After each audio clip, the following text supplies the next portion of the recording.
At this stage now, we flip the switch just a little bit, and we go and do something completely different. The great thing about this one is we've Lorelei, Matthias, Laura Turner, and Dave Twentyman. I have no idea what's going to happen for the next 45 minutes. I'm just going to get off the screen and leave it to them. However, if they want you, I'm making jokes all night and putting things in chat. Nobody's reckoned. So if they need someone to step in and help, I'm available. Yeah, you can stay around if you want, Ken. Sure. Yeah, you can if you want. I'll wait on the side. Call me if you need me. Call me. Call me if you need me. You might have to, we're all going to ramble so much, you might have to stay and adjudicate the Sure, we'll do that later. Leave us to it. Thank you very much, Ken. Welcome, everybody, to our section. Like I said to Ken, I've got a bit of a Blur Witch thing going on here. I'm sat in the car again, like I was last year. But last year I was on a country lane. People thought I was dogging or something. But this time round, I'm sat on the driveway because I've got family in house and all that. But anyway, it's not about that. So it's a pleasure to be back again. Thanks very much for asking us back, Ken and the gang. And we've got two fantastic people here, the best friends.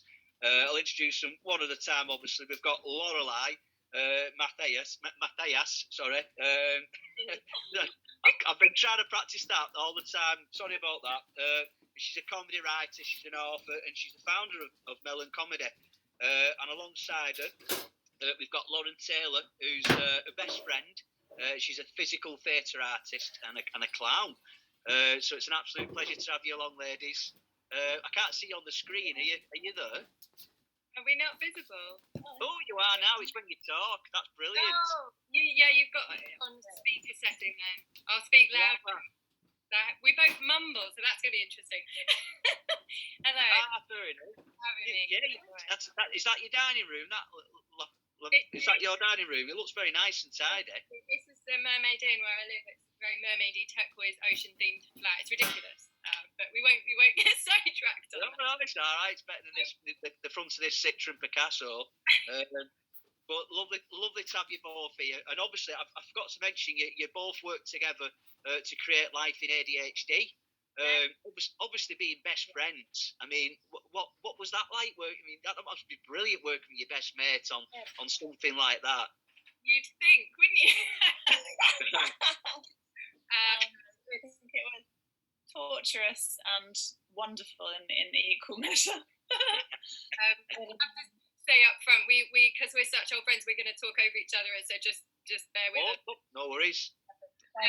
This transcription thing, a bit of a work. We love each other dearly. Lauren's the best human I've ever known, and we've been friends since we always disagree over this because we have no temporal awareness, but I think we've known it's fine. I don't know. But yeah, Lauren. No, I think it's 6. I think it is 6. So a very, very long time. So really long. Anyway. But yeah, I think we've been friends such a long time and always drawn to each other. And I only really understand now it was the ADD spark that brought us together. But it's taken us at least 20 years to understand ourselves and know that we are ADHD and different strands. Yeah. Lauren's more inattentive, I'm more over-focused. But yeah, I think the last few years working together has just been incredible. I've learned so much about myself and my coping mechanism of dealing with ADD is entirely comedy now and humour and being able to. And likewise, actually, because I think we've probably spent years avoiding working together because we've known each other for so long. So we've seen each other's foibles and failures, and not had that faith in the other one that this will be an okay thing to do. And then when we finally actually work together to direct and produce something for the first time, I think we both had this incredible experience of being like, wow, you're the best producer I've ever worked with. This is amazing. You're like me. You've thought of everyone else's job as well as your own already, because you have to. It's like, on an everyday sense, brain constantly seeing connections all the time. So when you're making a creative thing, you're challenging to work with because your brain is everywhere. And neurotypical creators or producers are just like, whoa, hang on, let's do what's in front of us. But it's a blessing and a curse. It's like crossing the beams in Ghostbusters, isn't it? Sorry? It's like crossing the beams in Ghostbusters. Yeah. It just goes, having two people with ADHD together, I can't. I mean, these people in relationships with another person with ADHD. I can't imagine what it's like in that. Actually, I've just started a relationship with someone else for the first time with someone else with ADHD, and it's quite nice actually. Is it? Oh wow! It actually is. We're very patient. When you're both arguing, that'll be interesting. I'm a nightmare when I'm arguing. I go right to the gutter straight away. Absolutely horrendous with my emotional dysregulation. But I could imagine two of them, because Rachel, my wife, is so calm, and it's like talking to a counsellor. I'm trying to argue with her, like, swearing and everything, and she's just talking to me like I'm 6 years old, which is what I need, and it's what I'm acting like, to be honest. But yeah, I think it's brilliant that you can sit. You have. When there's a few of you, there is this sort of understanding and support network. Like I was saying, like, as producers, because Lorelei and I both produce, different types of things, but we've never done it together before. I really struggle trusting other people to do things because I'm a control freak and I need to know that I've covered everything and I've done things. And Lorelei was the first person I ever worked with that had, covered all of the bases that I had already. I was like, wow, this is amazing, And so that's, an ADD superpower actually, because you have to have the systems to support you. I mean, obviously we've been around a long time and we've had to deal with ourselves for quite a long while, but because of that, actually, we're really fastidious as producers, and that's amazing. And so, one thing I'm so proud of with the whole production is so Life in ADHD was an entirely neurodiverse production, cast and crew, and that it's absolute chaos. But we had, when we were trying to, one of the episodes shows me and Lauren in the edit suite and the chaos that it was, because trying to say ADD on screen, whilst you have ADD, it was very meta. But what saved the day was Tristan Alice Nito, the editor and co-director. She is on the autism spectrum, and she came in, saw that there was something here, and just used her ASC superpowers to create an organised chaos. And she saw around, and because neurodiverse Power Rangers. It's like the Myers-Briggs thing. You know what I mean? You pick people, and you're like, right, yes, this person for this role, this person for this role, and that's literally how it works with us. And it's amazing actually. And that's how the world should work. That's how the world should work, not just art projects, big creative things. But the world isn't designed to make the most of the superpowers. It just makes all the there's many ways in which my condition feels like a disability on a daily basis, and the world is not out to help me and help people with it. But you do then rise above, and people go, wow, you've got such energy, or oh my god, you do so many things. I'm like, yeah, but I've burnt out. And it would be so nice if people their superpowers were it was more inclusive, like the workplace and things like that. Yeah, but you were saying your comedy, for you it's a real asset in your being. It's the only thing I can do, Lorelei. It's the only thing I can do. I've been useless at pretty much everything throughout my life. But then I remember I started comedy 20 years ago. I was only 23. And I remember thinking at the time, how can I can't even ring a utility company up or plan anything. I can't do anything, but I could stand on stage. I mean, mine was working so fast. I used to think that there was like some kind of spirit helping me or something, like Derek Acora. So I must be getting the help from somewhere, putting these ideas into my head, so fast. Yeah. Like in any other walk of life, I couldn't think so fast, but on stage, my head connects things up so fast. So fast. It's been an asset. ADHD. I could never. I think like if I didn't have it, life would have been, probably quite ordinary. Not that I'd never known any better, obviously, but yeah, that's you've got to be positive about it, haven't you? You can really get down that negative route, can't you? All the things that it stops you doing, but good to focus on the positives. If we hadn't found a way to laugh at our condition, we'd just gone mad by now, and it gets you down. Now, like Lauren showed me that for me, my brand of ADD is just clowning every day. I'm always tangled up in all my things, and I leave the house, I forget something, I go back in, I put down what I went to get in, I put that down, and then I leave the house forgetting that, and then I go back in, and then I do something else. Forgetting's the worst thing. What's the worst thing you've forgotten, or the funniest thing? The funniest thing I've ever lost is a burrito while I was eating it. A burrito. I don't even know how that happens. Is it story? What happened? Where did you find it? I mean, I just get so easily distracted. But I think I was on my way home from somewhere, and I think I'd got the bus, and then I'd walked into my communal hallway holding it. I had eaten some of it, and then something happened to distract me in my hallway. Maybe my phone rang or an alarm went off. But I just remember getting into my flat going, I was really enjoying that burrito. Where is it? And I was just Where is it? and I was just really excited. And I was like, oh no. And then I think the next morning I left to go to work or wherever and just saw this brown paper bag just in the corner and went, oh. So yeah, and my neighbours had left it as well, which is nice of them. But ludicrous. What about you, Lauren? What's the craziest thing I've ever lost? Well, I have lost suitcases of things. Oh, that's quite impressive.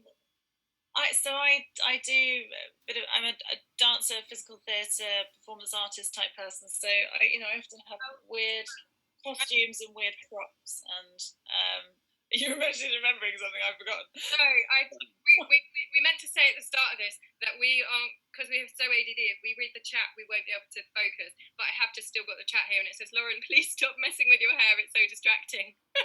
So I feel the need to write that. Oh, okay. So that whoever is stressed. You fidget. Shall I tie it up? Lauren, yeah. I clocked that. The person that has sent that absolutely correct. Lauren, pack it in. Sorry.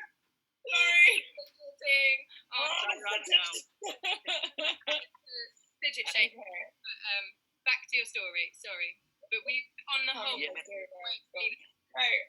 Just ridiculous cases of things that I've lost. I think I was doing some kind of bonkers sort of ritual performance theatre where I had a whole load of really strange occult stroke religious stroke batshit bonkers items in a suitcase, and I just lost it, and I never knew what happened to it, and I just wonder whoever opened that case.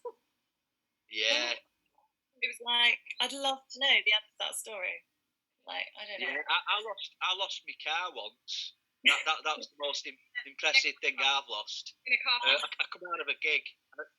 Well, no, it was I parked on a just a normal street in Liverpool, and came out at gig, and it wasn't there. And I was a bit baffled, so I thought maybe it's on next street. I'm just getting mixed up. Went on to next street, wasn't there, and now I'm panicking. I'm looking around all the streets around the area, trying to find my car. And I was about an hour. I was looking for it, and I was almost on the verge of tears. And then so I rang my wife up, and I said, "Listen, I can't find car." And I heard her shuffling a bit, and she's like, "You're on about it's on the drive." I'm like, you took my car. You lost the car in the drive. Brilliant. I'd left it at home, took her car, but do you know what? I walked past that car about 6 times, and I looked every time. I thought, oh, it's like her car. That I'm realising David is saying this, so this is a whole new challenge. I'm actually learning to drive at the moment. Yeah.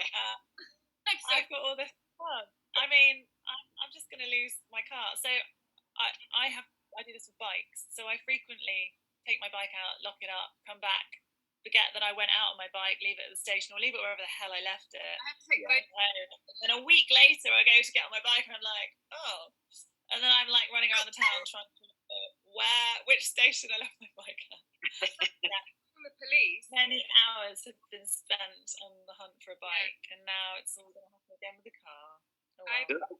I just seen a question then about Ken is asking about don't you have to be organised as a comedian? Yeah, you do with bookings and stuff. Absolutely. I mean, but that doesn't stop me turning up in the wrong towns and cities on the wrong night and things like that. I've been an absolute calamity with all that. It just throughout my career as a comedian, like the amount of times of coming into Hull, getting a phone call, "Are you nearly here?" I was, "Yeah, I'm just going past the Humber Bridge now." Like, well, you're supposed to be in Halifax, which is 70 miles back. Terrific. It's just things like that. It's just I mean. I turned up. We managed it anyway. Let's put our hands up. I turned up to an ADHD therapy appointment a day early. It's hard. Temporal awareness is all really challenging. Sorry, Lauren, what were you going to say? No, I was just saying we just do it anyway. We manage it in spite of all of the things. Yeah. I mean, sometimes, except when we don't. When we were saying losing our bikes, I rang the police and I was on the phone to the police just saying, yeah, I've had my bike nicked. Yeah, and they started describing it where I was, and they were going to send someone out, and then I was like, and then I just kept walking down the road, and I rounded a corner and went, oh no, it was on that road, not that road. And I was like, it was like, this is the best natural high I've ever experienced. Thinking you've lost your bike or something really valuable, and then finding out you haven't, you just forgot. It's a real Rather. Well, actually, I just, as you were speaking about highs, I just was listening to the previous discussion before us about drugs and ADHD, and I don't know. I just it was really interesting because I think that it's something that, I mean, I've always just medicated with coffee and had some drugs around. You're on the verge of saying cocaine there, aren't you, Lauren? Hey? You're like on the verge of saying cocaine then. No, absolutely not. God, no. I'm sorry, it's just an inappropriate. Everyone else with ADHD can get stimulants if you want them, but no, I don't. I use coffee basically because it's enough, and I don't want any more than that. But it was just interesting listening to that discussion, and it sort of was feeding into this for a few things, just in terms of therapeutic things, and that comedy, more than drugs, way more than drugs. Firstly, actually seeing it, yes, it can be debilitating. We've all experienced that. But also, it can be superpowers. And that is really the basis of the comedy that we make, is that actually, it's neurodiversity as well. And obviously, we know that that's the thing. But as much as there is therapy for some people in drugs, and I'm not saying that, everyone doesn't need drugs. Of course, some people want and choose to have drugs, and that helps. But comedy, comedy helps more. Comedy is just the therapy of understanding that you are a ridiculous creature is the thing that has rescued us all. And Lorelei and I have watched each other grow up, since we were very young childhood, and witnessed each other have, continual traumatic meltdowns because of ADHD in our various different ways. And we're very different. Like, if we were on drugs, we'd be taking very different drugs. I think Lorelei does, but we've witnessed that, and we've seen it, and we've grown from that, and we've come through that. And the thing that's brought us through that and united us in that, and that I think has always kept us together as friends, is our spark, our comedy spark, and our sense of humor. But I'm going to talk about clowning a little bit because it's so relevant, because essentially, this ADHD is the comedy and tragedy of theatre. It is this double-sided coin, because there is, this is probably it's a slightly older reference, but I don't know if you if anyone remembers Frank Spencer. Some others do have him, but that character more than anyone else, also Mr. Bean, but he's a bit more of a weirdo. But Frank Spencer absolutely nails that comedy tragedy thing, because he's almost impossible to watch because he's so catastrophic. It's painful. It's like, oh my god. And that is what it's like watching an ADHD person attempt to leave the house, find their passport, do whatever.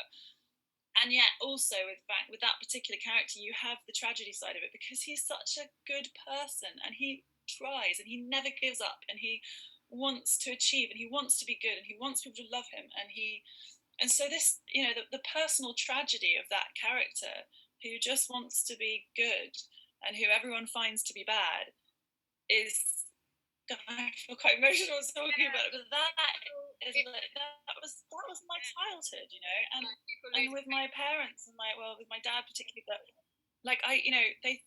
it was difficult. It's, I was in trouble all the time at school, and I wasn't naughty.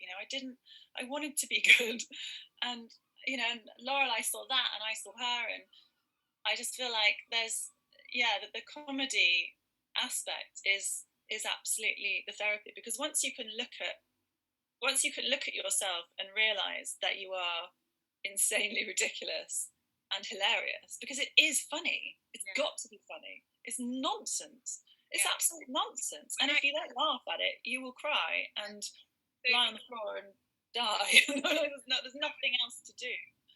And That's so, a turning point, like, recognizing that, and like, I think it was in Melbourne I finally got diagnosed, because it took me forever. It's like a Crystal Maze Madmin zone trying to get diagnosed here, and I ended up in Melbourne, met a comedian, Rose Callahan, who also was ADD, and she said to me, how have you survived till now? And then we started writing, and so brainstorming comedy, and then, I mean, that was the start of Melon Comedy, which is a collective essentially of mostly neurodiverse people, and we make comedy about anything that's melancholy, that kind of you can melancholy.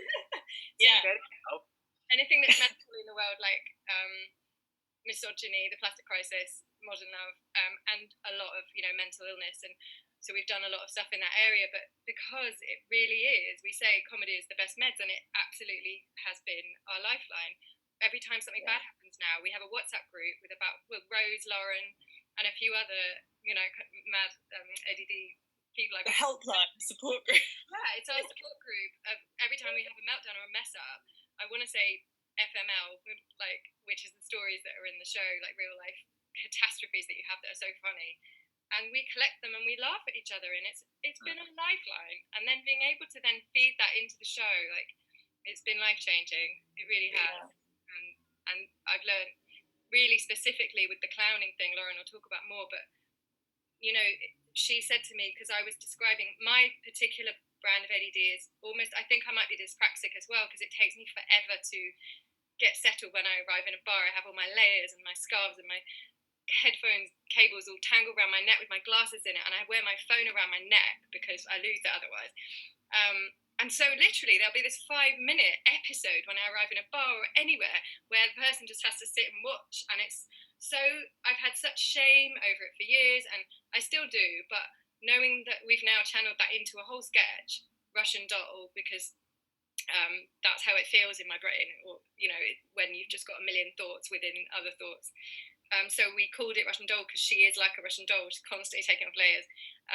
And Lauren brought that out in me. I didn't know I could do that on camera and exaggerate it to the point of comedy. But Lauren, she was like, ADD is clowning. What you're doing there is clowning. So let me teach you how to clown. And I was like, no, I hate it. Oh, no.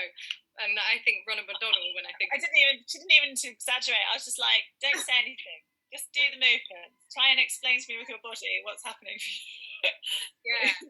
Use your facial expression. I really am sorry I'm late. I'm trying to sit down at this table, but this is happening. So the whole thing was she kept telling me to smile to camera, so that that Frank Spencer sympathy that you have, without that, otherwise it is just tragic and awful and you can't look. But because she keeps smiling, Lola, the character, she she's trying to be better all the time, and that's where the comedy is. And that's where the whole of Life ADHD began, was that one sketch. We edited it in lockdown together, nearly killed each other. We put it in this competition on British Comedy Guide, and it won Best Editing, which is so ironic because it was chaos. But that was the start of oh my God, we might be onto something here. So then we wrote more stuff around that, pushed it a bit further. Oh, my alarm's going on. I just say, no one has ever been more glad to win a Best Editing competition than this, because I literally got re-edited about 79 times. It was insane. Insane. Yeah. But so then we made a whole Life in ADHD, and kind of basically the show explores for us all the funny elements of ADD for us. So that's the funny there's ADD FML, which is, I don't want to swear, but I can't say it. ADD for my life. That's true stories of people, like the time I washed up my own birthday cake, literally on my 40th. Lauren and my sister had made a beautiful cake, and I'm there clearing up with mounds and mounds of washing up, and then I just, this plate with another plate over the top, and I just put it in the sink, and went, oh my God. That clip. Your 40th, was that long ago, that Lorelei? 2 years ago, yeah. I think, I can't do the math, but yes. It's in the film, isn't it? It's in the film. Yeah, it's in the film. Yeah, it's class. This film has got strands to it. One strand is true life confessionals, people talking to camera of things they've done. And then another strand is sketches, like the one with the clowning and the girl in the room, and that's Lola all the way through. You follow her attempt to adult in spite of her prefrontal vortex, as I call it. One strand of content is you follow her journey, and then she's trying to leave the house, and it takes forever and ever, and they just keep going back in. But we want to make loads more. We've got like a script about her being born, and she's late. She keeps snoozing, and the doctors are like, "What's she doing in there?" "Oh, she's got ADD." They look in the ultrasound, and they see she's got emaciated prefrontal cortex. They're like, "Oh, she's going to be a while," but when she does get out, she'll be a trailblazer. And then in the end, she's late to her own funeral and runs into the church going, sorry, I couldn't find the church. And then like gets into the coffin, and then she's like, hang on, is this St Mary's church? And the vicar's like, no, this is St Giles. St Mary's is down the hall. So she's not only late for her own funeral, she's in the wrong church. But yeah, so it's essentially like a nesting doll of different types of content about ADD, all of which are funny. I'm wondering if my lad's ADHD now. The amount of time he took to come out, I think it's 28 hours. I was 2 weeks late, so that's how the joke began. I was like, oh yeah, I never want to get out of bed in the morning. Hours. Yeah. 28 hours. Watching your wife give birth is like watching your favourite pub burn down. Heard that. Yeah. It's beautiful. It's gutting. But yeah, that's it. So you were 2 weeks late. Yeah. And then apparently I kept coming in and out. I kept almost coming out and then going back in. Classic. I just got something. How do you slip back in? Like a people. I kept forgetting things and going back in and being like, no, I'm not ready yet. Have either of you two? Have you two got kids? Have you got children? I mean, it's one of those things that it takes the right team. It's like finding the right person that can counterbalance my chaos and like joy, and I think I'd be a maternal mum and everything, but the organisation and admin involved in kids, it's a lot. It's a bag of jobs and admin, isn't it? I just leave it to my wife. Yeah, she's just, that's it. She's pretty much, she's like my support worker, Rachel. That's what I need. I need a carer basically, and then it'll be fun. A carer, if I'm honest. Yeah. It's true. I haven't had many conversations with ADHDers with children, but it must be. It's just so hard to organise yourself, like to have to, like on a daily basis. Like we all do it, for work, for our jobs. Like you have to be like on it, But it's like the mental energy that it takes to kind of, keep everything down. And it's why you're good at what you do. But like when you come home, like I've learned never to live with people that I work with that I want to, take me seriously and, admire me as a sensible person that can do things. I don't live with them because then they see me burn 22 croissants. We were talking about this earlier. How many croissants has Lauren burnt this year? 22. How many? Getting the bath over, and they go, "Oh my god, this person can't do things." So yeah, I've forgotten what I'm talking about now. Sorry, there's chat going on and it's distracting. But someone said, "Is the film made available?" Yes, we're going to be playing it after this. That's what we're building up to. Although we did start quite late, so if it's all right, we were going to start at 1:15 just so we've got enough time. But I don't want to bore everyone. We'll see how we get on. I don't think we're going to run out of chat, but. Oh God, no! Just with us yap on all night, won't we? But it's running out of chat. Doubtful. I think it's. So you've known each other since you were about 5, then. So like 6, yeah, I think so. Yeah. That's amazing. So who found out first that they had ADHD?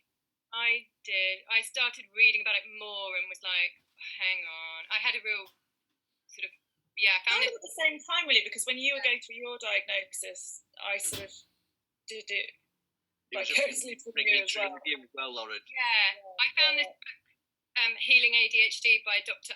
Arman, which I thought was great because it really was a religious experience, like in Waterstones, reading this book, going, oh my God, and then I just had tears down my eyes. This explains so much. Yeah.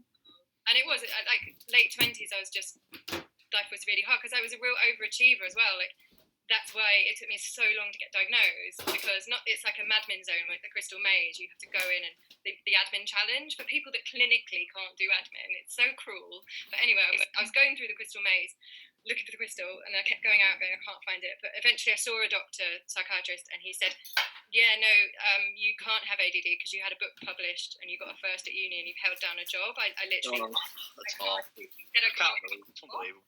He said, I can't tick the box on the form, so I'm sorry. It's anxiety and depression. Here's some antidepressants. Off you go. More CBT. And I was like, so that's why then... It really was hard because it felt like a kind of corporate gaslighting. I was like, but if this isn't my brain doing this, then what the heck? Because you just feel not regular. Your mechanism's not right, and everything's really slow, but then also really fast, and your mind's moving at 1,000,000 miles an hour, but it takes forever to do anything. So it was really difficult times, but I don't have depression.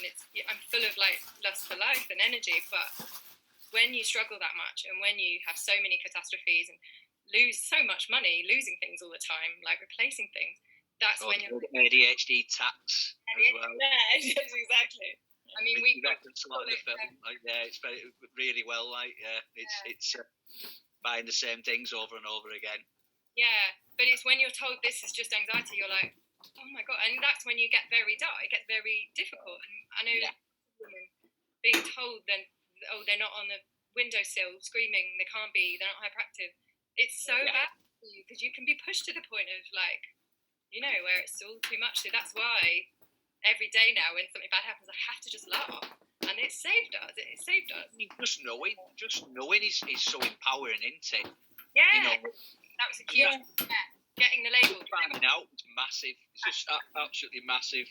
Yeah, I always say it's an explanation, not an excuse. Like, it's like, oh, that's why. And then you can just go easier on yourself. And compassion's really important as well as comedy. Like, just going, it's all right, Lauren. Don't worry, and it's helped our relationship, hasn't it? Absolutely, 100%. And then, and that's why I went for mine eventually, was to really save relationship with my dad, actually, and it made a massive difference because it was like, oh right, okay, there's actually a thing. But then I didn't do that. That's a hard thing, isn't it, Lauren? I mean, like having people close to you, understanding the disorder. I mean, that's a. Apart from my wife, that's something I never had. But when you find out that you've got it, you want to go back to all these people and go, hey, listen, it was ADHD. You labelled me as this, and that. But it was ADHD, and they don't really know what it is anyway. Yeah. They just can't make an excuse. And so I don't know. I've never really. When I found out, in retrospect, I wish I hadn't told hardly anybody.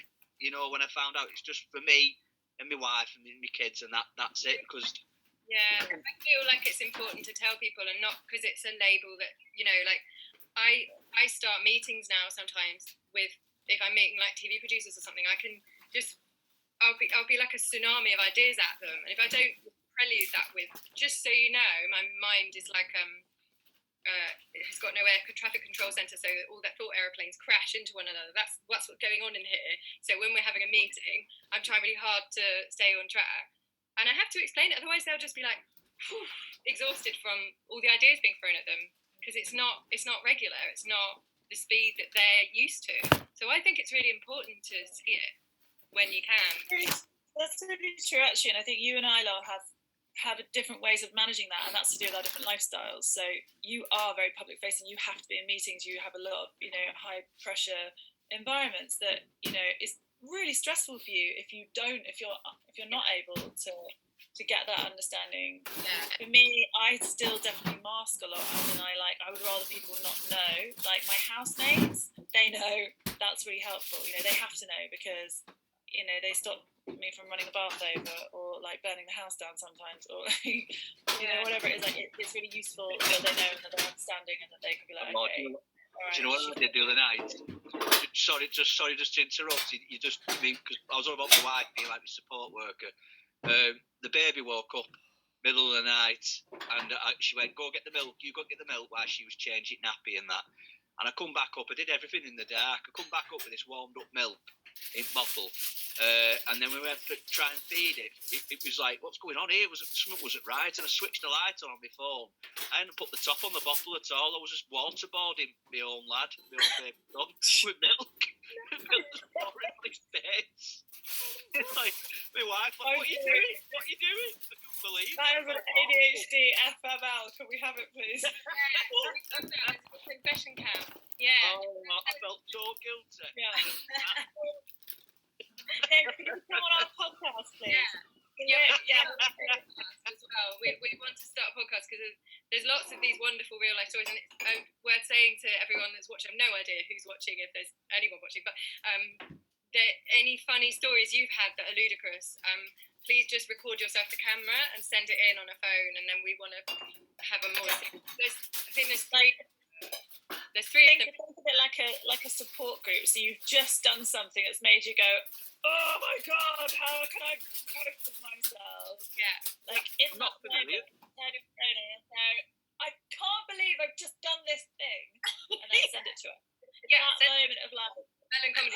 leave my life. I'm gonna put all my details in the chat eventually anyway, but just so that it's there, meloncomedy.com. If people have to leave, that's the easy place to watch it all. But yeah, one of my most ridiculous story recently is that my next ADD FML is that I was coming home late at night and I lost my keys. I don't know where they were. I've left them in the flat maybe or something. But I get to my front door, it's about 1 a.m. and I text all the people. I have 7 people in my phone that are key holders because I lose my keys a lot. And they were all not awake or they couldn't help. So I just had to settle in for the night on my doormat, just like lie there. And it was an internal, flat, so it's not like I was on the street, but I was basically just lying on my doormat. And then the next morning, I, managed to get a spare key, get back in my flat, and I remembered I'd got a lockbox across the road from my flat with a spare key in it for exactly those times. My past self had gone, oh, I know what will be helpful to my future self. I'll put a spare key across the road. But my future self just didn't get the memo. Like, there I was. It's that out of sight, out of mind thing. Yeah. If it's, I'll open the fridge and go, oh, I forgot about that. And it's a complete a joy to me, really. It's like, oh, brilliant. But I'm like that in relationships and stuff as well. And it's really hard to maintain relationships. Just friendships and things, because if I don't see somebody, like they're out my head, they're out my head, and that it just goes. It's awful. I've not been, as a result, I've not been a very good friend, but it's not on purpose. I'm so glad you just said that, because I literally was having that conversation with my partner, to be fair, is also ADHD. Yes. Yeah. Someone just said they can never find their glasses when they're on their face. Yeah, definitely do that one a lot. I want to see the comments, but I don't understand how to open them. No. I can't do them. We save them. We save them, like, oh my god. We do appreciate the comments. I can see at the bottom of the page, and it's brilliant. So this is what we want. We want people engaging, and it's fantastic.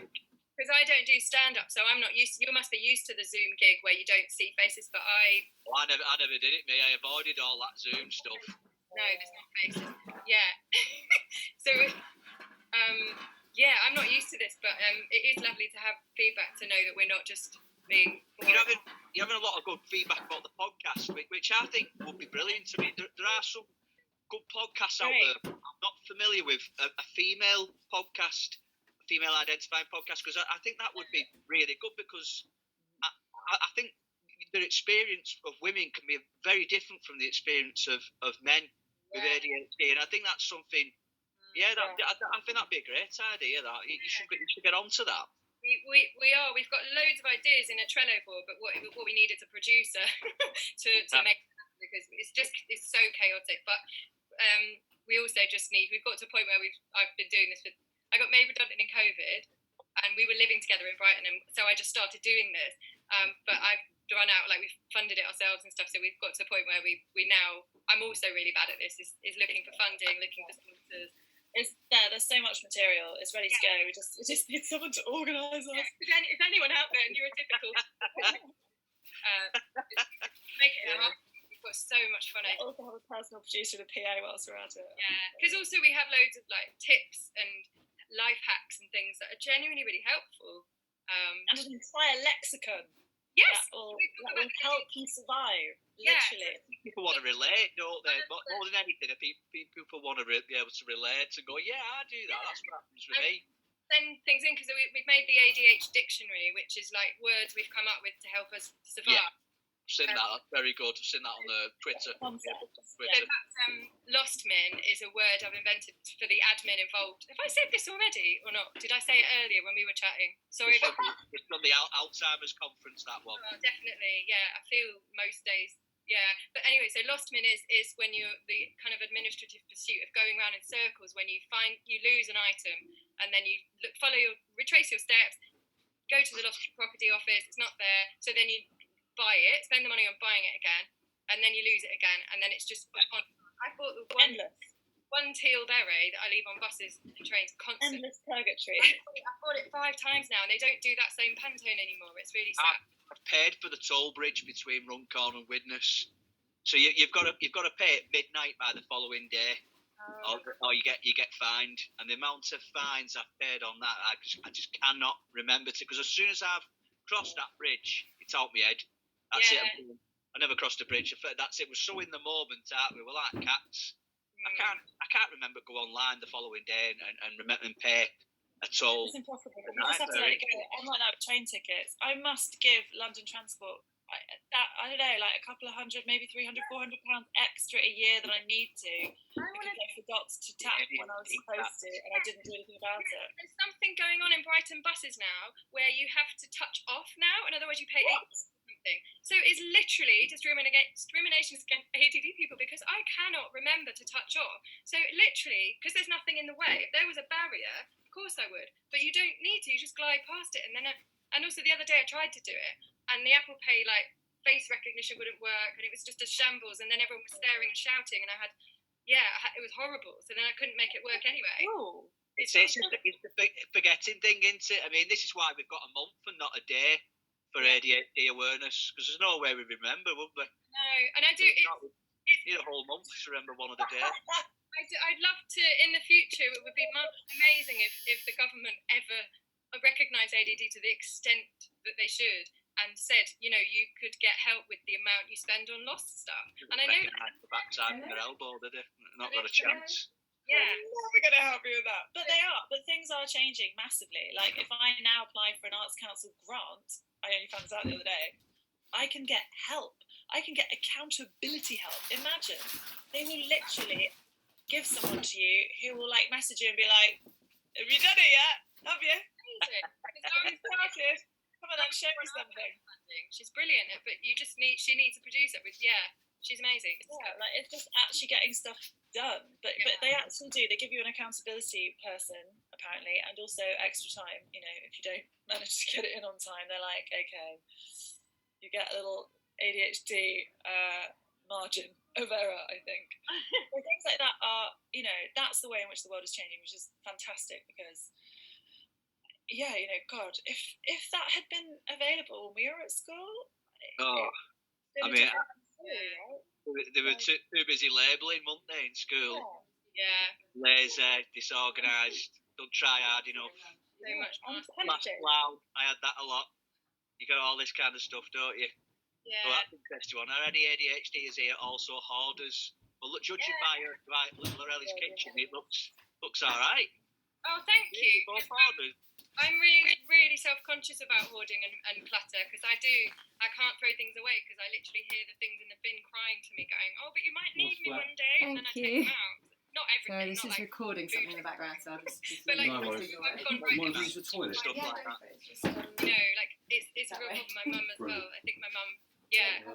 It's your birthday, Lolly. You're really. I think you're on it. I mean, I'm in my bedroom at the moment. I could turn this computer around. Oh, come on. But I'm not going to. No. I mean, but for me, the hoarding is in my head, so I can't. I hoard creative ideas and things to do, and I can't let anything go. So I want to do all the things and write. I've had 3 books published. I want to write more, but I'm doing all this comedy now. I can't do all the things. That I want to, because I feel they're like my babies. All the ideas, they're all really good. So people are like, "Oh, why don't you just pick one that's more important?" And I'm like, "How?" Because they're all, the children's book as well. We want to do. I'm thinking your favourite kid. I bet, isn't it? Yeah. Do you have favourite? Yeah, I do. Yeah. To be honest, yeah. The one that slept the most. Someone has, okay, everyone wants you to turn the camera on, but someone has Don't turn it round. Lauren, it does look like you have weapons on the wall. Please, can we see what those are? Okay, no, they're not weapons. They're sconces. They have candles in them, and they. Oh, is that what they are? No, I'm really not going to turn my camera out right now. It's Oh, yeah, I thought like a machete or something on very the wall. It's all a bit much.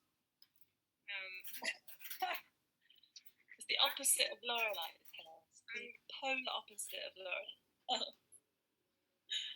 That's what it is. Because I'm really, what I do is I over prep because of my chaos that will happen. I over prep. Noted that with the emails. Yeah. So I've over prepped what I'm going to write. I've written something to put in the chat now, which has got some links to where people can watch it if they have to go and they can't stick around. But please do stick around and watch it because we're really proud of it. So I'm going to put that in now, just so that you've got it.